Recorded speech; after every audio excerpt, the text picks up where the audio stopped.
For thousands of years, humanity has hunted a legend.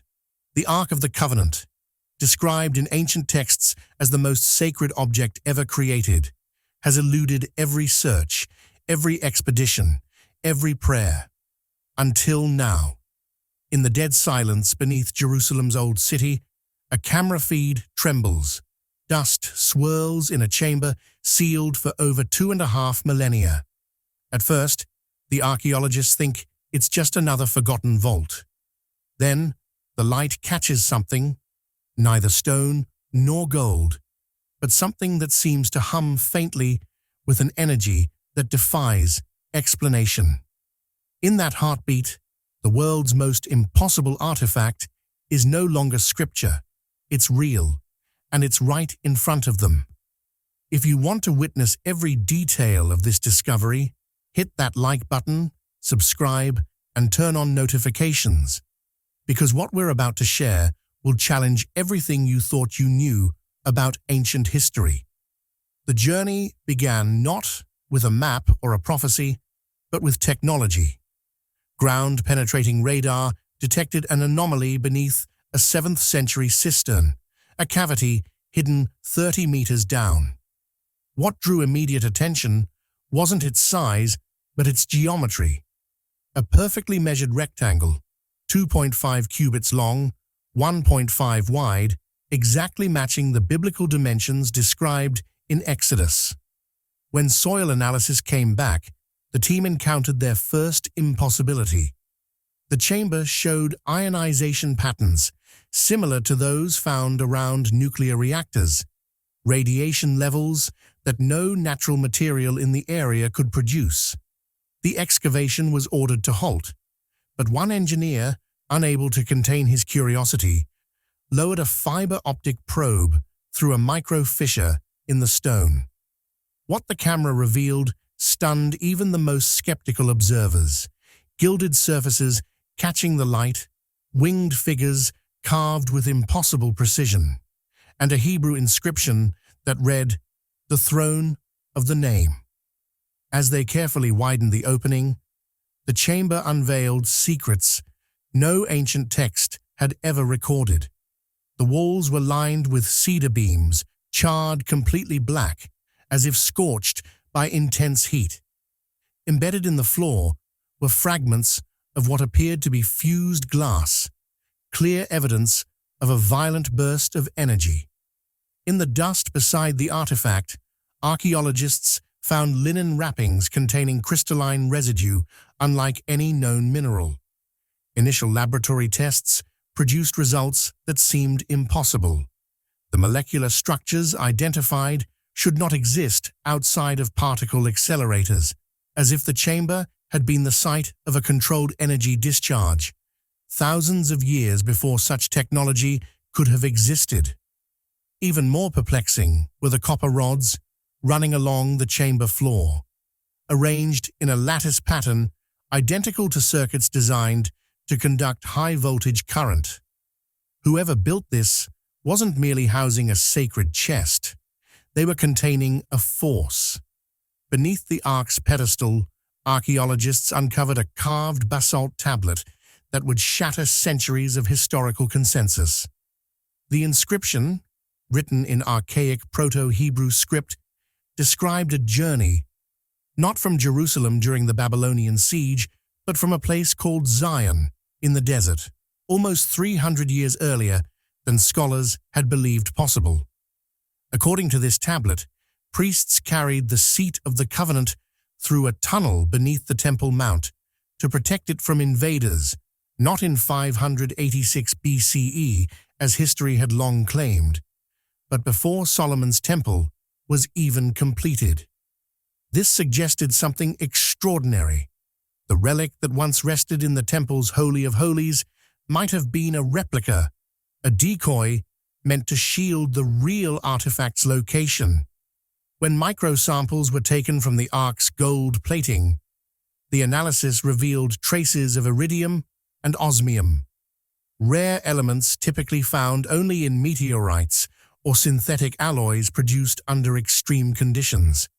More unsettling still, The wood beneath the gold was not cedar or acacia as expected, but an unidentified species with a cellular structure resistant to decay and capable of storing electrical charge. Materials scientists called it biotechnological craftsmanship, centuries ahead of its time. But the chamber held one more secret that would transform this archaeological find into something far more mysterious.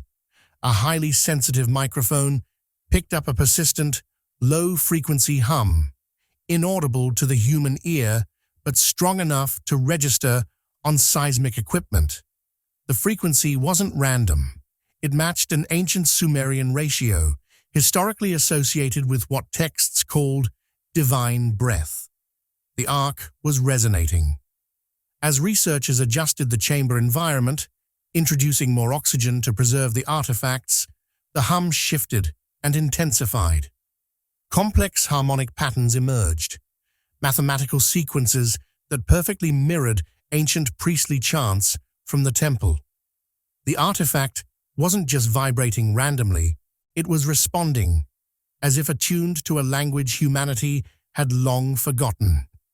When a scholar recited one of these ancient chants from behind a containment barrier, the response was immediate and unsettling.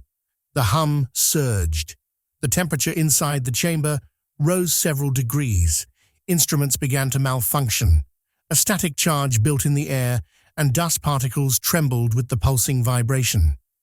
For the first time in millennia, the Ark seemed to acknowledge human presence, not as a passive relic of history, but as something alive. As the team studied the chamber more closely, they realized the walls concealed more than inscriptions. Laser scans uncovered a network of engraved lines and celestial markers aligned with the constellations as they appeared over Jerusalem around 950 BCE during the reign of King Solomon. At the heart of this star map was a symbol that didn't belong to any known Semitic tradition, a double spiral identical to markings found at megalithic sites thousands of kilometers away, in Ireland, Malta, and Göbekli Tepe. The implication was staggering. The Ark's design, or perhaps its power, was linked to a knowledge system that predated Israel itself. The spiral pattern led to 3 geographic points forming a perfect equilateral triangle. 2 were already known to historians, Jerusalem and Aksum in Ethiopia, both sites long rumored to have housed the Ark at different points in history. The 3rd point lay deep beneath the sands of eastern Sudan, in a region no archaeologist had ever surveyed. Digging into museum archives provided even more disturbing connections. A recently translated Babylonian tablet, forgotten in a Berlin collection for over a century, described a radiant chest that appeared during the siege of Lachish, 120 years before the Ark supposedly vanished. The text claimed the object unleashed a storm of fire that disintegrated entire siege towers, a weapon so feared that armies retreated without engagement. Greek sources from the Hellenistic period repeated similar accounts, calling it the breath of Yah, a device that could kill with invisible flame.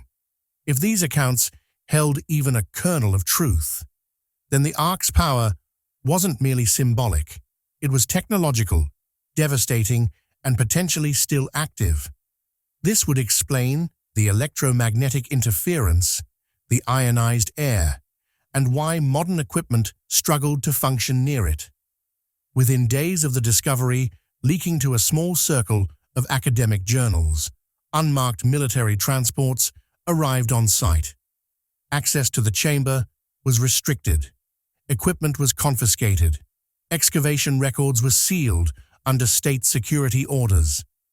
A senior official, speaking on condition of anonymity, admitted that several government agencies now considered the artifact a potentially strategic object, language usually reserved for nuclear material or advanced weapons. Satellite images showed the entire dig site being reinforced with blast-proof bunkers and electromagnetic shielding. What had started as an archaeological expedition had become a classified operation. Still, fragments of data managed to slip through the security perimeter. Infrared scans conducted before the lockdown revealed that the Ark emitted periodic bursts of radiation on a precise 7-minute cycle, each pulse synchronized with fluctuations in Earth's magnetic field. This wasn't random radioactive decay, it was synchronization, as if the artifact were interacting with the planet itself. Some physicists began to theorize that the Ark might operate as a form of resonant capacitor, storing and releasing energy in ways modern science barely understands. Buried within the sealed chamber, beneath layers of ash and centuries of silence, one inscription had remained untranslated, a single phrase carved deeper than all the rest, etched with uncanny precision. Do not lift the lid before the appointed time. While researchers debated its meaning, instruments continued to reveal disturbing patterns. Deep learning algorithms analyzing the Ark's radiation pulse intervals detected a rhythm, cyclical, deliberate, matching the precession of the equinoxes. The artifact appeared to be counting down to a cosmic alignment. Astronomers projecting the data forward traced the next major phase to just 7 years from now, coinciding with a rare solar-lunar conjunction described in ancient priestly texts as the return of the voice. The implication sent chills through the research team. The Ark might not be waiting for humanity to act. It seemed designed to awaken on its own timetable, a force measured not by human hands, but by the motion of the heavens. Soil samples taken from beneath the Ark's pedestal contained microparticles of a compound unknown to modern chemistry. A lattice of carbon and iridium atoms arranged in a configuration resembling quantum processors. It shouldn't exist in nature, yet the structure mirrored prototypes of next-generation computer chips still decades from deployment. The Ark's core might be more than a container. It could be an information repository capable of storing and transmitting data at scales beyond human comprehension. When linguists applied advanced decryption models to the harmonic hum detected earlier, portions translated into coherent instructions, prepare the dwelling. Whether that referred to a temple, a vessel, or something else entirely, remained unknown. Historians began uncovering evidence that the Ark's influence might have shaped human civilization from the shadows for millennia. Newly discovered papyri from Elephantine described a shining chest that appeared during a solar eclipse and commanded the waters to part. A Roman military log from 68 CE recorded a mysterious weapon seized in Judea that emitted invisible fire, only to be stolen weeks later by unknown agents. A 12th century Ethiopian chronicle described priests gathering at midnight around a sealed chamber, chanting until a beam of glory shot into the sky and vanished toward the stars. Across thousands of years, the pattern remained identical. The Ark surfaces, it acts, and it disappears, as if following a purpose far beyond human comprehension or timelines. Satellite magnetometers orbiting Earth detected something that changed everything. The Ark's resonance field wasn't isolated. Faint echoes of the same frequency were being recorded at 2 other points on the planet. One lay beneath a collapsed temple complex in Lalibela, Ethiopia. The other resonated from beneath the sands near Nabta Playa in southern Egypt, a prehistoric site older than Stonehenge. All 3 sites formed a precise geodetic triangle spanning thousands of kilometers. When modeled in 3 dimensions, their positions aligned perfectly with the stars of Orion's belt, the same constellation that ancient texts claimed marked the Ark's resting places. If the artifact was part of a network, Then what was discovered beneath Jerusalem might not be the Ark at all, but only one component of a vast, planet-spanning system designed to activate in unison. Then came a surge, unlike anything recorded before. For 6 minutes, every magnetic compass within 2 kilometers spun uncontrollably. Observatories across 3 continents recorded synchronized spikes in the Schumann resonance, Earth's electromagnetic heartbeat. The Ark's pulse was no longer confined to its chamber. Weeks later, seismic monitors on 4 continents detected low-frequency vibrations threading through Earth's crust, perfectly synchronized with the Ark's pulse. It wasn't tectonic activity. It wasn't magnetic interference. The signal was moving through the planet itself. Then came reports that seemed to defy all logic. Observatories in Chile, Namibia, and Tibet reported identical patterns echoing through distant pulsars, stars thousands of light years away, blinking in the same precise rhythm. The Ark's influence was no longer merely terrestrial. It had become interstellar. Radiocarbon dating of crystalline residues scraped from the Ark's base yielded results that seemed to break the laws of archaeology. The material appeared to have crystallized over 60 million years ago, predating the Bronze Age, predating the pyramids, predating even Homo sapiens. And yet, etched into that same ancient residue was a pattern unmistakably mathematical, a prime number sequence known to modern mathematics. The object inside the Ark existed long before humanity, and yet somehow contained knowledge beyond even our current understanding. The mysterious language emitted by the Ark grew more coherent with each analysis. Structured phrases emerged, each more unsettling than the last. The lattice must awaken. The covenant is the containment. And then, most chilling of all, the vessel was broken once. Do not break it again. These messages suggested that humanity's myths about divine wrath and judgment might have been distorted memories of a previous event, one in which the Ark's power was unleashed and had to be sealed away. What ancient scribes called the voice of God might have been a warning, not a blessing.